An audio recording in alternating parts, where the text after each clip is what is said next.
Partirà la prossima settimana a Favara il primo progetto per l'utilizzo in attività utili alla collettività dei percettori del reddito di cittadinanza.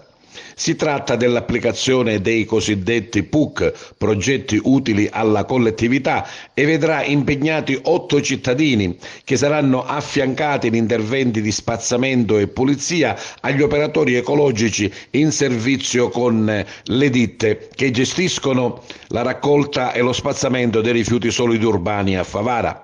Si tratta del completamento di un lungo lavoro burocratico da parte degli uffici del Comune, al quale va il ringraziamento dell'assessore alla solidarietà sociale Antonella Monreale e del sindaco Antonio Palumbo. Un lavoro fatto in sinergia con il distretto sociosanitario e che darà piena dignità a chi, sostenuto dallo Stato, vuole ripagare la collettività con il proprio lavoro.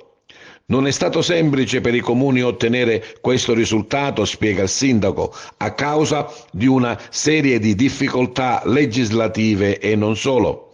Rimaniamo adesso in attesa di chiarimenti, conclude Palumbo, da parte del Ministero rispetto all'utilizzo di queste risorse umane anche oltre il 2023.